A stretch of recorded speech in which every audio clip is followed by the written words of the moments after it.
look through Lucknow Super Giants' season. So Shaunak, if we can have the chart up of their numbers.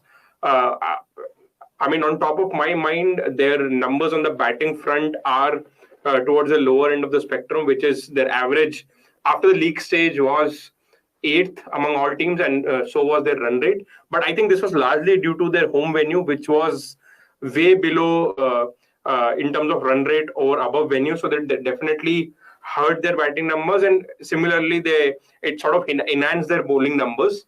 Uh, the the biggest question mark or weird thing about Lucknow's season as a whole was there was not even a single batter who scored 400 plus runs in the entire season.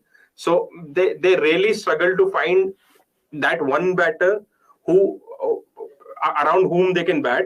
Usually it is KL Rahul, but then the issue with KL Rahul is his strike rate in the season was 113. So even if you have a player around which you can bat, he was not giving enough. Uh, I think all of us can agree that silver lining of the season for them was Ayush Badoni. He did well in the last season and this season as well. Especially he was even when he was given a tougher job to do, he did well. His strike rate, at least in the league stage, was in the 140s, if I'm not wrong. So I mean, what do you guys think? I would say, I mean, I won't call him a silver lining. I don't think he had a better season this year than he did last year. It's a similar season, I guess, but he had like two good knocks where he showed great promise, but ultimately that did not translate into a very good season. I think if Badoni could have played 2-3, for example, if he would have taken this game deep, right? He scored a 45 or 50 today and taken this game deep, then yes, I would have agreed that he would have been a real silver lining. But just that he showed a lot of promise up front, but that Chennai knock was properly good. The washed out match where I think he was the only one who scored a 50. But again, plenty of knocks where he could not get the job done, and I don't blame him at all because again, like Nikhil was saying during the watch along as well, this is a management does not know how to use their players. Does not know how to give proper roles to their players. So they're asking everyone to do. Badoni open one day, number 3 one day, number 4 another day, number 6 This is day, where I thought that it's a silver lining that at least he's still managing to give a few performances here and there despite being pushed so up and down. The other player that we can talk about is Yash Thakur. Definitely. Who I think Yash Thakur is probably the bigger win for them because again an Indian pacer, Avesh Khan, they tried and then of course they played musical chairs in terms of giving overs. If one over in the power play and one directly at the death, it's not going to help. So I think in that sense, Yash Thakur was great for them. He did well in variety of conditions. Bishnoi again was a hit and a miss. I feel they got a good performance from Yash Thakur and Navin in most of the cases. They got away with, I don't think they got away. They got enough contributions from Puran this year, which is I think is a great thing for them because he was true to his potential in terms of what he offers to the side. Same is the case with Stoinis. I think they were too cute. They were too funky with their Indian batting. And of course, you cannot replace KL Rahul. And maybe their batting easily justifies while KL Rahul bats the way that he does. Because none of them, apart from him, have shown any, I don't say skill, but they haven't shown anything that tells you that they could bat for 5-10 overs and set the game up for their side. They've tried plenty of options. And again, when you keep changing them, it's harder for the player also that Prerak Mankad has never opened. What are you going to really achieve asking him to go out there? And the way they bat also, it doesn't give them also confidence on how will we go about this job. So hopefully more clarity in terms of who's somebody's role. It's good to be flexible, but it comes at a cost. And I think the biggest disappointment from a Lucknow perspective is that almost every single overseas player fired for them. Yeah. It's like you don't see it with any franchise, to be honest. They had Myers, outstanding season.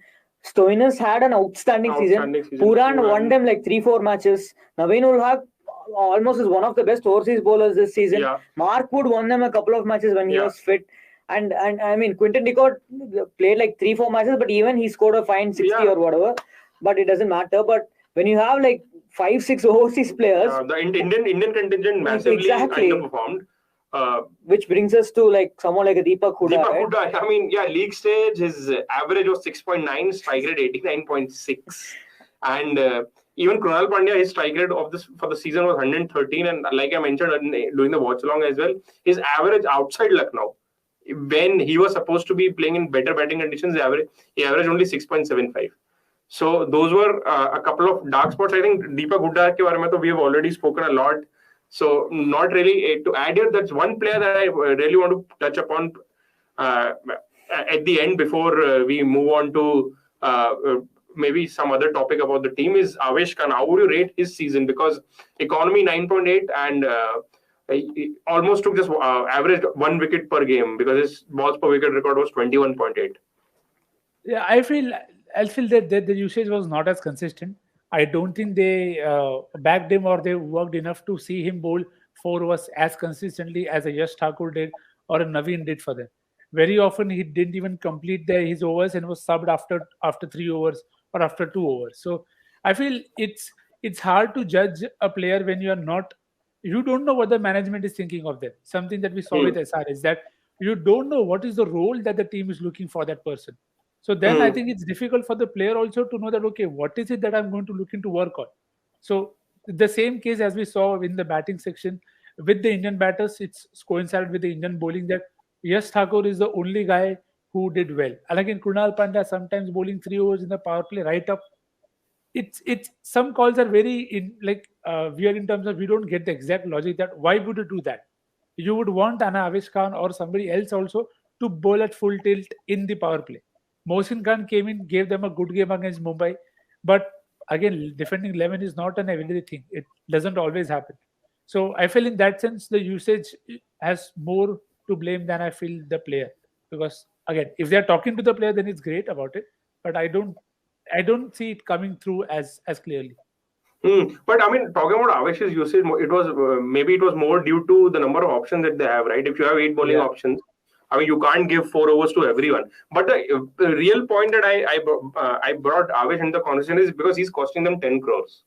So do you think at this point of time, when it comes to now, a conversation will begin at some point of time that, of any potential releases that they might do. Now, Avesh Khan is 10 crores, Deepak Hooda is 5.75 crores.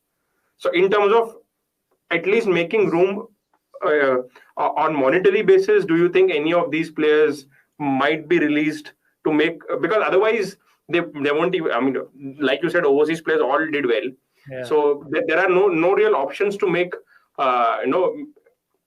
the balance in the purse. And do they really need a particular type of a player in the squad? Because to me, they don't really need anyone, right?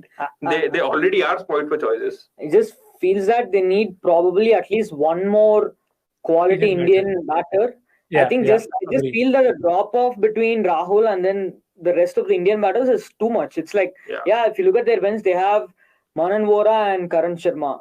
Karan Sharma has not played any cricket at the highest level. He only plays predominantly first class cricket anyway. Manan Vora is again a veteran who's probably, I won't say the twilight of his career, but it's been a while since he stopped playing. Manan Vora is a name that we used to hear a lot. 10 years ago. Yeah, years ago now. I mean, 10 years and ago. We still have that image in mind that Manan Vora tab khilta tha aur aisa karta tha. And as useful a batter Krunal Pandya is, the problem with him is you can never trust him to score 40 consistently or 30 consistently. Yes, he'll give you the odd match where he'll, make a big impact against, when no one is expecting it.